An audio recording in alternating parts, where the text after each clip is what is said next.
সূরা আল কিয়ামা। বিসমিল্লাহির রহমানির রহিম। রহমান রহিম আল্লাহ তাআলার নামে। লা উকসিমু বিয়াউমিল কিয়ামাহ ওয়া লা উকসিমু বিন-নাফসিল লাওয়ামাহ আয়াহসাবুল ইনসানু আন লান নাজমা'a 'idhamah বালা কাদিরিনা আলা আন নুসাউইয়া বানানাহ বাল ইউরিদুল ইনসানু লিয়াফজুরা আমামাহ ইয়াসআলু আইয়ানা ইয়াউমুল কিয়ামাহ ফাইযা বারিকাল বাসর وخسف القمر وجمع الشمس والقمر يقول الإنسان يومئذ أين المفر আমি শপথ করছি রোজ কিয়ামতের, আমি শপথ করছি সে নফসের যে ত্রুটি বিচ্যুতির জন্য নিজেকে ধিক্কার দেয়। মানুষকে ধরে নিয়েছে, সে মরে গেলে আমি তার অস্থি মজ্জাগুলো আর কখনো একত্রিত করতে পারবো না। অবশ্যই আমি তা পারব। আমি তো বরং তার আঙুলের গিরাগুলো পুনর্বিন্যস্ত করে দিতে পারব। এ সত্ত্বেও মানুষ তার সম্মুখের দিনগুলোতে পাপাচারে লিপ্ত হতে চায়। সে জিজ্ঞেস করে, তোমার প্রতিশ্রুত কিয়ামত কবে আসবে? তুমি বলো, যেদিন সবার দৃষ্টি ধাঁধাযুক্ত হয়ে যাবে, যেদিন চাঁদ নিষ্প্রভ হয়ে যাবে, চাঁদ ও সূরজ একাকার হয়ে যাবে। সেদিন মানুষগুলো সব বলে উঠবে, সত্যিই তো কিয়ামত এসে গেল। কোথায় আজ পালানোর জায়গা আমাদের?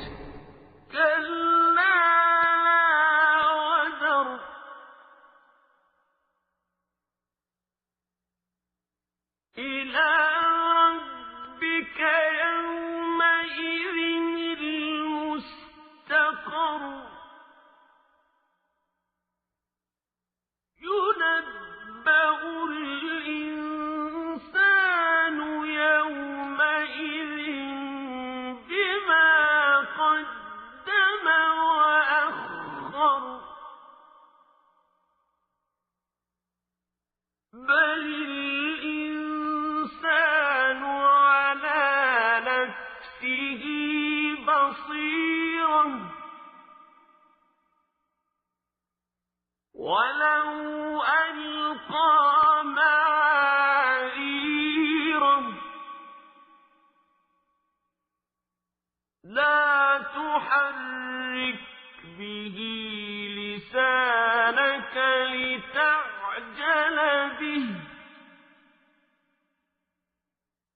إن علينا جمعه وقرآنه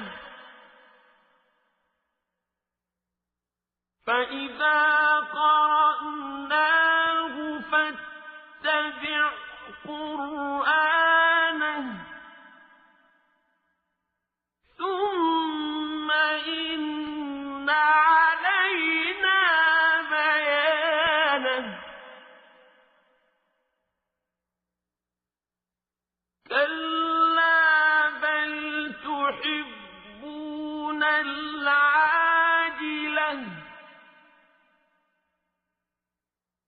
وتذرون الآخرة وجوه يومئذ ناظرة إلى ربها ناظرة ঘোষণা আসবে, না, আজ পালাবার জায়গা নেই, নেই কোনো আশ্রয়স্থল। আজ আশ্রয়স্থল ও ঠাঁই আছে একটাই, এবং তা শুধু তোমার মালিকের কাছে। সেদিন প্রতিটি মানুষকে খুলে খুলে জানিয়ে দেয়া হবে কি কাজ নিয়ে সে আজ হাজির হয়েছে আর কি কাজ সে পেছনে রেখে এসেছে। সেদিন মানুষ নিজেরা নিজেদের কাজকর্মের ব্যাপারে সম্যক অবগত থাকবে, যদিও সে নিজের সপক্ষে বিভিন্ন অজুহাত পেশ করতে চাইবে। হে নবী, তুমি দ্রুত ওহী মুখস্থ করার চেষ্টা করে তোমার জিহ্বা নাড়িও না। এর একত্র করা ও ঠিকমতো তোমাকে পড়িয়ে দেওয়ার দায়িত্ব আমার উপর। অতএব আমি জিব্রাইলের মাধ্যমে তোমার কাছে যখন কোরআন পড়তে থাকি, তখন তুমি সে পড়ার দিকে মনোযোগ দাও এবং এর অনুসরণ করার চেষ্টা করো। অতঃপর তোমাকে এর ব্যাখ্যা বলে দেওয়ার দায়িত্ব আমার উপর। না, তোমরা পার্থিব জগৎকে বেশি ভালোবাসো এবং পরকালীন জীবনকে তোমরা উপেক্ষা করো। সেদিন কিছু সংখ্যক মানুষের চেহারা উজ্জ্বল আলোয় ভরে উঠবে। এ ভাগ্যবান ব্যক্তিরা তাদের মালিকের দিকে তাকিয়ে থাকবে।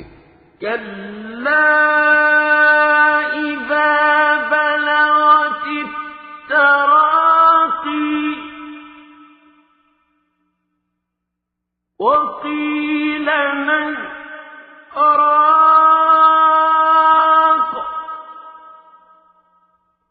وظن أنه الفراق والتفت الساق بالساق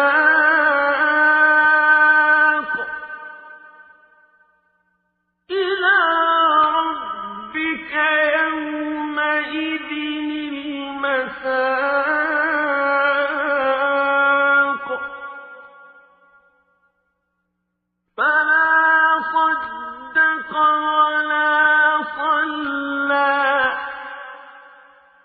ولكن كذب وتولى ثم ذهب إلى أهله يتمطى আবার এদিন কিছু মুখের চেহারা হয়ে যাবে উদাস ও বিবর্ণ। তারা ভাবতে থাকবে, এক্ষুনি বুঝি তাদের সাথে কোমর বিচূর্ণকারী আযাবের আচরণ শুরু করা হবে। কখনো নয়। মানুষের প্রাণ যখন তার কণ্ঠনালী পর্যন্ত এসে যাবে, তাকে বলা হবে, এই বিপদের সময় জাদুটোনা ও ঝাড়ফুঁক দেওয়ার মতো কেউ কি আছে? সে তখন ঠিক মতোই বুঝে নেবে পৃথিবী থেকে এখন তার বিদায় নেবার পালা। আর এভাবেই তার এ জীবনের শেষ পা পরের জীবনের প্রথম পার সাথে জড়িয়ে যাবে।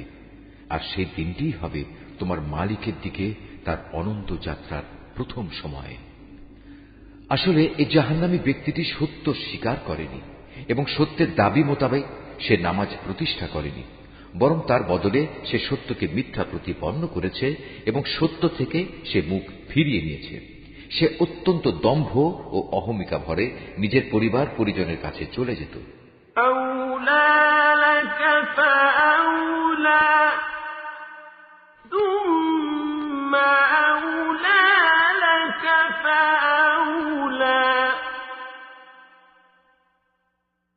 أيحسب الإنسان أن يترك سدى ألم يكن نطفة من مني يمنى